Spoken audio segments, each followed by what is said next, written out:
নমস্কাৰ মৰমৰ শিক্ষাৰ্থীসকল, মই প্ৰণৱে ইউটিউব চেনেল ফৰ এডুকেশ্যনৰ অন্য এটা ভিডিঅ'লৈ তোমালোক সকলোকে স্বাগতম জনাইছোঁ। মৰমৰ শিক্ষাৰ্থীসকল, আজি মই তোমালোকৰ মাজলৈ লৈ আহিছোঁ এটা নতুন বিষয়।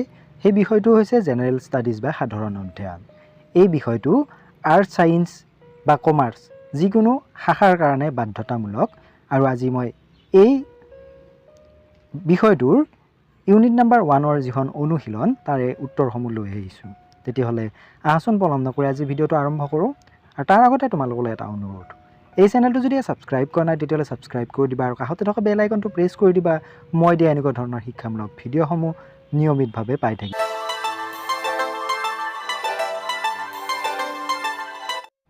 বহু বিকল্পী প্ৰশ্ন। প্ৰশ্ন নম্বৰ 1, ছিকিম সহ উত্তৰ পূৰ্বাঞ্চলত মুঠ কিমানখন ৰাজ্য আছে?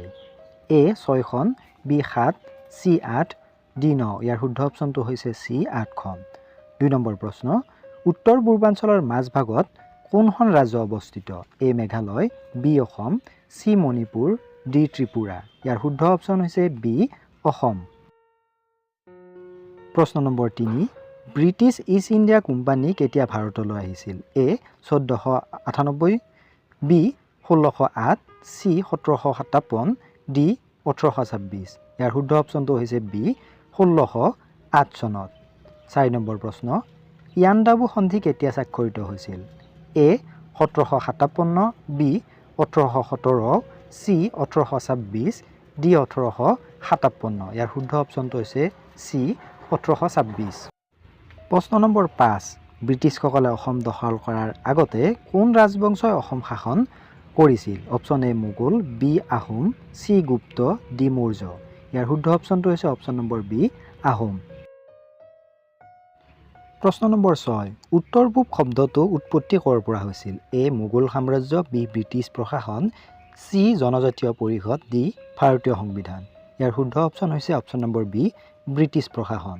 7 নম্বৰ প্ৰশ্ন, অসম কেতিয়া চিফ কমিছনাৰৰ প্ৰদেশ হৈছিল? এ 1826, বি 1874, চি 1905, ডি 1911। ইয়াৰ শুদ্ধ অপশ্যনটো হৈছে বি 1874 চনত। প্ৰশ্ন নম্বৰ 8, দেশ বিভাজনৰ সময়ত অসমক ভাৰতত ৰাখিবলৈ কোনে গুৰুত্বপূৰ্ণ ভূমিকা পালন কৰিছিল? এ Mahatma Gandhi, B Subhash Chandra Bose, C Gopinath Bordoloi, D Jawaharlal Nehru. ইয়াৰ শুদ্ধ অপশ্যনটো হৈছে চি গোপীনাথ বৰদলৈ। 9 নম্বৰ প্ৰশ্নটো হৈছে, শিলিগুৰি কৰিডৰ প্ৰায় কিমান কিলোমিটাৰ বহল? Option A 10 kilometre, B 22 kilometre, C 50 kilometre, D 100 kilometre. ইয়াৰ শুদ্ধ অপশ্যনটো হৈছে অপশ্যন বি 22 কিলোমিটাৰ। 10 নম্বৰ প্ৰশ্ন, নাগালেণ্ডে কেতিয়া পৃথক ৰাজ্যৰ মৰ্যাদা লাভ কৰিছিল? 1949 চনত, 1963 চনত, 1972 চনত, 1987 চনত। ইয়াৰ শুদ্ধ অপশ্যনটো হৈছে অপশ্যন নম্বৰ বি 1963 চনত। 11 নম্বৰ প্ৰশ্ন, সংবিধানৰ 6ষ্ঠ অনুসূচী কোনটো বিষয়ৰ সৈতে জড়িত? এ মৌলিক অধিকাৰ, বি পঞ্চায়তী ৰাজ, চি জনজাতীয় প্ৰশাসন, ডি নিৰ্বাচনী প্ৰক্ৰিয়া। ইয়াৰ শুদ্ধ অপশ্যনটো হৈছে অপশ্যন নম্বৰ চি জনজাতীয় প্ৰশাসন। প্ৰশ্ন নম্বৰ 13, উত্তৰ পূব পৰিষদ কেতিয়া স্থাপন কৰা হৈছিল? অপশ্যন এ 1963 চনত, বি 1971 চনত, চি 1987 চনত, ডি 1991 চনত। ইয়াৰ শুদ্ধ অপশ্যনটো হৈছে ডি 1991 চনত। 13 নম্বৰ প্ৰশ্ন, উত্তৰ পূৰ্বাঞ্চলে কিমানখন দেশৰ সৈতে আন্তঃৰাষ্ট্ৰীয় সীমা ভাগ বতৰা কৰে? Option A 3, B 4, C 5, D 6। ইয়াৰ শুদ্ধ অপশ্যনটো হৈছে চি 5খন। 14 নম্বৰ প্ৰশ্ন, উত্তৰ পূব ভাৰতৰ সৈতে আটাইতকৈ দীঘল সীমা ভাগ বতৰা কৰে? এ চীন, B Myanmar, C Bangladesh, D Bhutan. ইয়াৰ শুদ্ধ অপশ্যনটো হৈছে option number C Bangladesh. 15 number প্ৰশ্ন, উত্তৰ পূৰ্বাঞ্চলৰ কোনটো ভাষা অনুসূচীভুক্ত ভাষা নহয়? A Asomiya, B Bodo, C Manipuri, D Khasi. ইয়াৰ শুদ্ধ অপশ্যন হৈছে ডি খাচী। 16 নম্বৰ প্ৰশ্ন, পৃথিৱীৰ আটাইতকৈ বেছি বৰষুণ হোৱা ঠাই কোনখন? A Cherrapunji, B Shillong, C Mawsynram, D Imphal. ইয়াৰ শুদ্ধ অপশ্যনটো হৈছে চি মৌচিনৰাম। 17 নম্বৰ প্ৰশ্নটো হৈছে, ব্ৰহ্মপুত্ৰ নদীৰ উৎপত্তি স্থল ক'ত? এ ভাৰত, চি চীন বা তিব্বত, বি নেপাল, ডি ভূটান। ইয়াৰ শুদ্ধ অপশ্যন হৈছে চি তিব্বত, চীন। 18 নম্বৰ প্ৰশ্ন, মাজুলী কিহৰ বাবে বিখ্যাত?